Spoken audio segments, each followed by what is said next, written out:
শাহরিন বলতেছিল, বাবা আমি জনাব মির্জা আব্বাসের সাথে ছবি তুলবো। তো যে শাহরিন, তানিশা, তাবাসসুম, রামিসা ছবি তুললো, কথা বললো মির্জা আব্বাসের সাথে, আপনি কেমন আছেন, কোন স্কুলে তারা পড়ে সে কথা জানালো। মাশাল্লাহ, আমি তাদের ছবি তোলার ইচ্ছা দেখে অবাক হয়েছি এবং খুব সুন্দরভাবে তারা ছবি তুললো এবং মির্জা আব্বাসের সাথে, জনতা মির্জা আব্বাসের সাথে কথা বললো।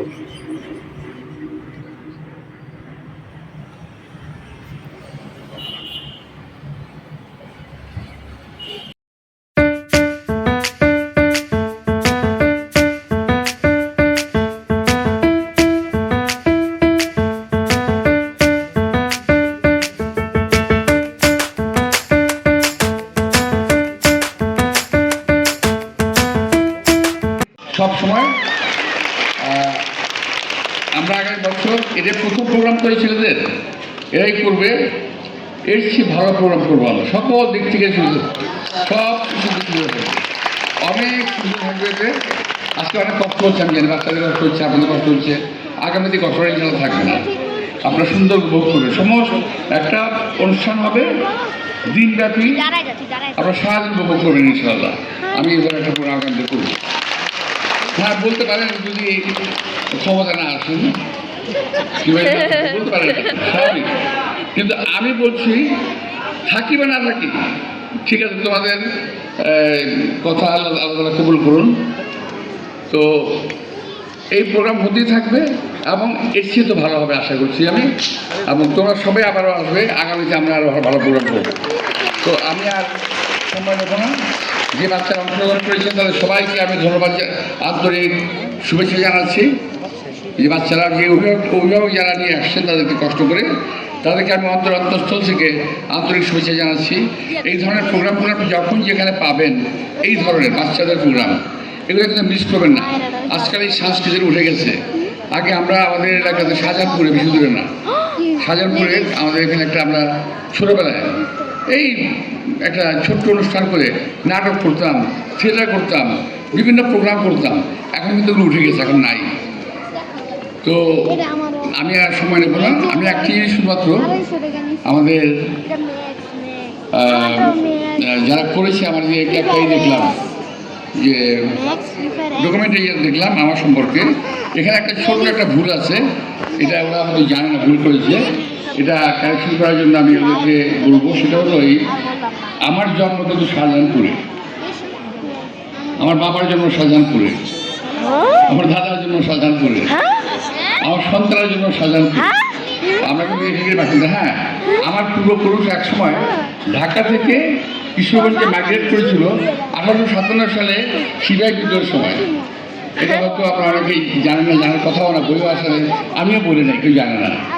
এদেরও অনেক আগে সিপাহী বিদ্রোহের সময়, সিপাহী বিদ্রোহ হয় ওই আমাদের লালবাগে, তখন যাদের ফাঁসি হয় তার মধ্যে দুজন ছিল আমরা পরিবারের, ওই সিপাহী বিদ্রোহের মধ্যে, আর দুজন ওরা পালিয়ে গিয়েছিল। একজন কিশোরী আশ্রয় নিয়েছিল, আরেকজন কোথায় গেছে সে সন্ধ্যা আমার জানা নাই। তো ওখান থেকে পরবর্তী পর্যায়ে আমাদের আবার ঢাকায় ব্যাক করা হয়। তো ওই কারণেই অনেকে আমাকে মনে করে কেউ কিশোরগঞ্জের, কেউ বলে ঢাকার। যাই হোক, আমি দুই জায়গারই, আমি দেশের, কোনো অসুবিধা নেই। কিন্তু আমার জন্ম ঢাকাতে এবং এই জায়গাতেই শাহজাহানপুরে। সবচেয়ে আর ইন্টারেস্টিং হলো, আপনারা ভাবলে আশ্চর্য হবেন, একই ঘরের মধ্যে কিন্তু আমার বাবারও জন্ম হয়েছে, ওই ঘরটাতে আমারও জন্ম হয়েছে, শাহজাহানপুরে। ওই বাড়িটাতে এটা একটা কাকতালীয় বিষয় হতে পারে, কিন্তু এটা বাস্তব। এই শাহজাহানপুরের ওই যে বাসাটা আমি চেনেন, যদি আপনারা চেনেন আমার বাসাটা, এখন কনস্ট্রাকশন হচ্ছে। আমি আসল ভাড়াতে সরে পাশে গিয়েছি, ওখানে নতুন একটা বিল্ডিং হচ্ছে। আবার ভাইবেন না যেটা আপনার সাহেব ওই এমপি হয়ে পাশ করে পরে আবার বাড়ি তৈরি করছে, তাকে 1 বছর আগে শুরু হয়েছে, কাজ শেষ হয়নি, শেষ করার চেষ্টা করতেছি আমি। তো যাই হোক, আমার জন্মস্থান শাহজাহানপুরে, এই জায়গাগুলো কারেকশন করে নিও। আপনাদের সবাইকে আন্তরিক শুভেচ্ছা এবং কৃতজ্ঞতা জানিয়ে আমার বক্তব্য শেষ করছি। সবাইকে ধন্যবাদ।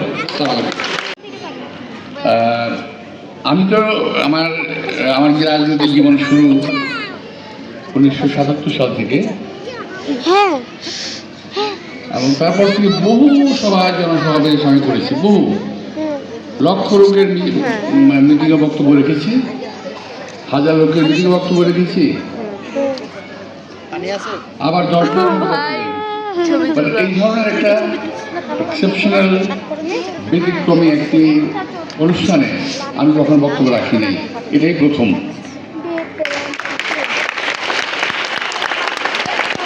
শিশু কিশোর অভিভাবকদের সমন্বয়ে আজকে যে ছোট্ট একটা সমাবেশ এখানে, এটা কিন্তু বিশাল অর্থবহ তাৎপর্যপূর্ণ, অন্তত আমার কাছে।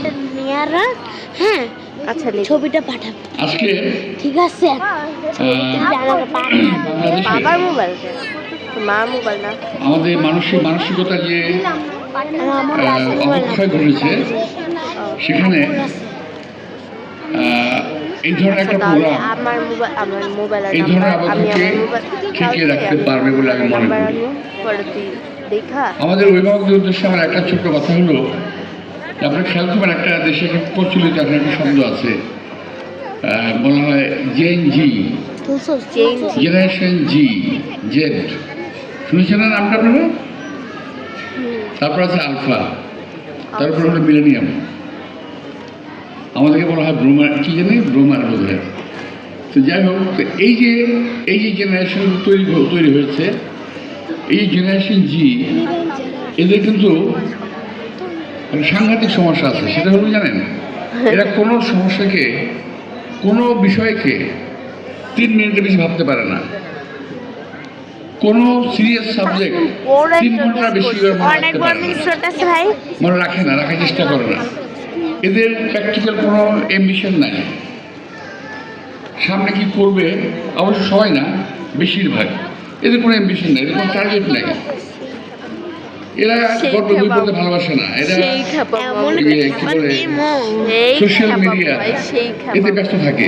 খেয়াল করে দেখবেন, এরা সকালে ঘুম থেকে ওরা পছন্দ করে না, এর বৃষ্টিতে ভিজতে ভিজতে ভালো লাগে না, এদের নদীতে কিংবা পুকুরে গোসল করতে ভালো লাগে না। একটা অদ্ভুত একটা জেনারেশন কিন্তু আমরা পার করতেছি এখন, মারাত্মক একটা জেনারেশন। এটাকে আমরা কেউ বুঝতে পারতেছি না, কিন্তু আমাদের যাদের ঘরে এখন 26, 27, 28 বছর, 25 থেকে 26, 28 বছর ছেলে মেয়ে আছে, তারা নিশ্চয়ই এটা বুঝতে পারেন নি। এখন আমার কথা পরে হয়তো বুঝতে পারবেন, ছেলে কিংবা মেয়ে যেই হোক, এরা মুরব্বীদেরকে চেনে না। ছবি তুলবি তো মির্জাব্বাসের সাথে? এরা মুরব্বীদেরকে ছবি তুলবি, দেখলেও পাশ কাটিয়ে চলে। তো আমরা যারা এই বয়সে আছি, কিংবা আমার পরের বয়সী জেনারেশন যারা আছে, আমরা তো তেমন ছিলাম না। আমরা মাঠে ময়দানে খেলাধুলা করতাম, বৃষ্টিতে কাদায় ভিজতাম, পুকুরে ঝাঁপ দিতাম। আপনি ভাবতে পারেন যে আমি কোথায় পুকুরে ঝাঁপ দিলাম, তাই না? এটা খুব আশ্চর্য ব্যাপার। না, আমি পুকুরে ঝাঁপ দিয়েছি, আমি পুকুরে গোসল করেছি। আমার বাড়ির পাশে, শাহজাহানপুরের বাড়ির পাশেই পুকুর ছিল, এখন আর নাই। তো যাই হোক, আমি আমার অভিভাবকদের কাছে শুধু এটুকু বলবো, বাচ্চাদের, যাদেরকে নতুন জেনারেশনটাকে,